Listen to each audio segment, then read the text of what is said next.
ముఖ్యమంత్రి రేవంత్ రెడ్డి మరికాసేపట్లో కొడంగల్లో పర్యటించనున్నారు. తన సొంత నివాసంలో కాంగ్రెస్ పార్టీ నాయకులతో మండలాల వారీగా ఆయన సమీక్ష సమావేశం నిర్వహిస్తారు. వెంకటేశ్వర స్వామి వారి బ్రహ్మోత్సవాల్లో పాల్గొంటారు.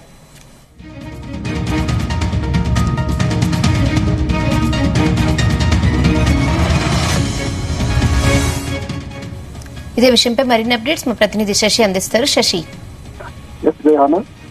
రాష్ట్ర ముఖ్యమంత్రి తన సొంత నియోజకవర్గమైన కొడంగల్లో ఈ రోజు పర్యటించనున్నారు. అయితే ఈ నేపథ్యంలో మధ్యాహ్నం 2 గంటలకు ఆయన కొడంగల్కు వచ్చి తన స్వగృహానికి వెళ్లి అక్కడ కాసేపు విశ్రాంతి తీసుకున్న తర్వాత స్థానికంగా వెంకటేశ్వర స్వామి దేవాలయంలో జరుగుతున్న బ్రహ్మోత్సవాలలో పాల్గొని అక్కడ ప్రత్యేక పూజలు నిర్వహించిన అనంతరం తిరిగి తన స్వగృహానికి వెళ్లిన వెంబడే దాని తర్వాత రాబోయే లోక్సభ ఎన్నికలకు సంబంధించి రివ్యూ మీటింగ్ నిర్వహించబోతున్నారు. ఇక్కడ దాదాపుగా కొడంగల్ నియోజకవర్గంలోని వివిధ ప్రాంతాల నుంచి నియోజకవర్గ మండల స్థాయి, గ్రామ స్థాయి నాయకులతోటి, అదేవిధంగా పార్టీ ప్రెసిడెంట్లతోటి, మండల కన్వీనర్లతోటి, తదితర నాయకులతోటి రివ్యూ మీటింగ్ నిర్వహించబోతున్నారు. ఈ రివ్యూ మీటింగ్ లో రాబోయే లోక్సభ ఎన్నికలలో ఎలాంటి పనులు చేయాలి, ఎలా మన పార్టీని ముందుకు తీసుకువెళ్ళాలి, ఓటర్ల ద్వారా దగ్గరికి వెళ్లి పార్టీ చేసిన పనులను, అభివృద్ధి పనులను ఏ విధంగా వివరించాలి, అదేవిధంగా పార్టీకి సంబంధించి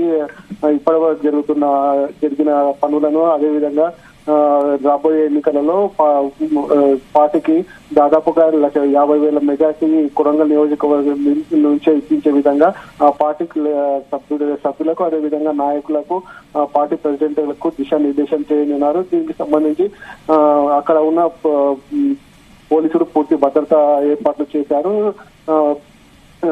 రేవంత్ రెడ్డి నివాసం ఉండే గృహానికి సంబంధించి చుట్టుపక్కల పహారా కాస్తూ ఎలాంటి అవాంఛనీయ సంఘటనలు జరగకుండా ముంజాగ్రత్త చర్యలుగా అక్కడ ఎవరిని రానివ్వకుండా చూస్తున్నారు.